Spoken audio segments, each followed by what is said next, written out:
નમસ્કાર મિત્રો દેશ અને દુનિયાના સુપરફાસ્ટ સમાચારમાં તમારું સ્વાગત છે। સૌથી મોટા સમાચાર સામે આવી રહ્યા છે નવરાત્રિના। ગઈકાલથી જ્યારે નવરાત્રિનું પર્વ શરૂ થયું છે ત્યારે પીએમ મોદીએ નવરાત્રિની શુભકામનાઓ પાઠવી છે। વડાપ્રધાન નરેન્દ્ર મોદીએ ટ્વીટ કરીને દેશવાસીઓને નવરાત્રિની શુભકામના પાઠવી છે। તેમણે લખ્યું છે કે શક્તિ, ભક્તિ અને આનંદના આ પવિત્ર પર્વ પર મા અંબા આપ સૌના જીવનમાં નવો ઉમંગ, ઉત્સાહ અને સુખ સમૃદ્ધિ લાવે તેવી પ્રાર્થના। આ ટ્વીટ દ્વારા તેમણે સમગ્ર દેશમાં નવરાત્રિના ઉત્સવની ઉજવણી કરાવી છે। મિત્રો, અન્ય મહત્વના સમાચારની વાત કરીએ તો અંબાજી મંદિરમાં નવરાત્રિનો ભવ્ય પ્રારંભ થઈ ગયો છે। અંબાજી શક્તિપીઠ ખાતે ગઈકાલથી નવરાત્રિ મહોત્સવનો વિધિવત પ્રારંભ થયો છે। મા અંબાના સન્મુખ દ્વારા વાવીને ઘટસ્થાપન સાથે પર્વની શરૂઆત કરવામાં આવી। મંદિર પરિસર આકર્ષક લાઇટિંગથી ઝળહળી ઉઠ્યું છે, જ્યારે ચાર ચોકમાં ખેલૈયાઓ માટે વિશેષ વ્યવસ્થા ગોઠવાઈ છે। ગુજરાત સહિત દેશભરના શ્રદ્ધાળુઓ દર્શન માટે ટ્રસ્ટ દ્વારા સુવિધાઓ ઊભી કરાઈ છે। 9 દિવસ દરમિયાન કલાકારના કાર્યક્રમો સાથે ભવ્ય રાસ ગરબાનું પણ આયોજન છે। મિત્રો, અન્ય મહત્વના સમાચારની વાત કરીએ તો નવરાત્રિમાં બનાસકાંઠા કલેક્ટરનું જાહેરનામું। બનાસકાંઠા જિલ્લા મેજિસ્ટ્રેટે નવરાત્રિ મહોત્સવ માટે જાહેરનામું બહાર પાડ્યું છે। આયોજન માટે જાહેર સ્થળો પસંદગી કરવી, સીસીટીવી કેમેરા, મેટલ ડિટેક્ટર, મહિલા સુરક્ષા અને ઇમરજન્સી ગેટની વ્યવસ્થા કરવાની રહેશે। રાત્રે 12 વાગ્યા પછી સાઉન્ડ સિસ્ટમ ઉપર ઉપયોગ ઉપર પ્રતિબંધ રહેશે। ટિકિટો અને પાસની ક્ષમતા કરતાં વધુ વિતરણ નહીં, તેમજ પાર્કિંગ અને અગ્નિશામક સાધનોની વ્યવસ્થા સુચારુ કરવી પડશે। મિત્રો, અન્ય મહત્વના સમાચારની વાત કરીએ તો જીએસટીને લઈને સીએમનું મોટું નિવેદન। જીએસટી સુધારાને લઈને સીએમ ભૂપેન્દ્રભાઈ પટેલે નિવેદન આપ્યું છે અને તેમણે કહ્યું છે કે આપણે આત્મનિર્ભર ભારત એટલે કે સ્વદેશી વસ્તુઓ અપનાવીએ, ભારત અને ગુજરાતમાં બનેલી વસ્તુઓ અપનાવીએ।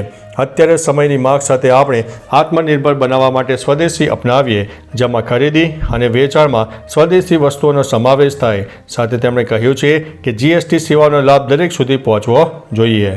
મિત્રો, અન્ય મહત્વના સમાચારની વાત કરીએ તો નવરાત્રિમાં અંબાજી અને ચોટીલા પર ભક્તોનું ઘોડાપૂર ઉમટી પડ્યું છે। ગઈકાલથી માતાજીના નોરતા શરૂ થયા એટલે કે નવરાત્રિ શરૂ થઈ ગઈ છે। આવામાં શક્તિપીઠ એવા અંબાજી મંદિર ખાતે ભક્તોનું ઘોડાપૂર જોવા ઉમટી પડ્યું। ભક્તો મોટી સંખ્યામાં મા અંબાના દર્શન કરવા માટે અંબાજી આવી રહ્યા છે। આ સાથે ચોટીલા ખાતે પણ હજારોની સંખ્યામાં ભક્તો દર્શનાર્થે પહોંચી રહ્યા છે। માતા ચામુંડાના પણ આશીર્વાદ લઈને ભક્તો ધન્ય બની રહ્યા છે। કમેન્ટમાં લખો જય અંબે। મિત્રો, અન્ય મહત્વના સમાચારની વાત કરીએ તો ટેટ 1 અને ટેટ 2ને લઈને મોટા સમાચાર સામે આવ્યા છે। શિક્ષણ વિભાગે ટેટ 1 અને ટેટ 2ને લઈને મોટો નિર્ણય લીધો છે। ટેટ 1 અને ટેટ 2ના સર્ટિફિકેટની હવે વેલિડિટી 5 વર્ષની રહેશે। ટેટ 1 અને ટેટ 2ના સર્ટિફિકેટની વેલિડિટીમાં વધારો કરવામાં આવ્યો છે। ખાસ કે સર્ટિફિકેટની સમય મર્યાદા 5 વર્ષ કે નવી શિક્ષણ નીતિ જે વહેલું હશે તે પ્રથમ રહેશે।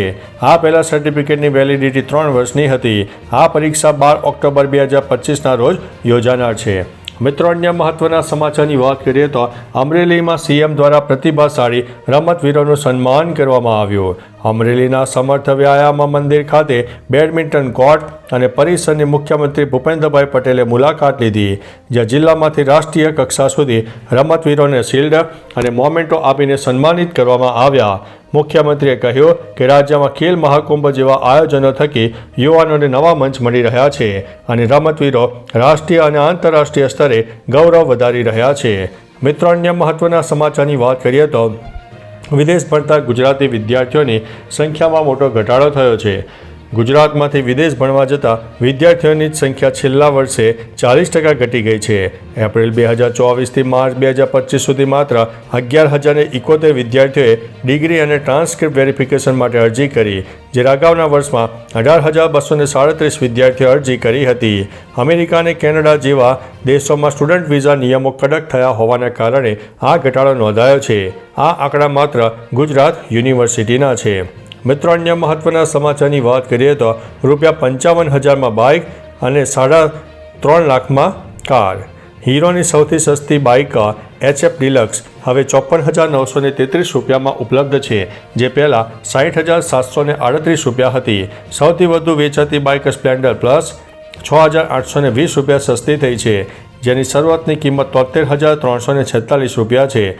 મારુતિએ તેની કાર પર 1.29 લાખ રૂપિયા સુધીનું ડિસ્કાઉન્ટ ઓફર કર્યું છે. તેની સૌથી સસ્તી કાર એસ પ્રીસો હવે 3,49,900 રૂપિયામાં મળનારી છે. તો ચાલો મિત્રો, ફરીથી દેશ અને દુનિયાના સુપરફાસ્ટ સમાચાર લઈને મળતા રહીશો. ત્યાં સુધી અમને રજા આપશો. નમસ્તે.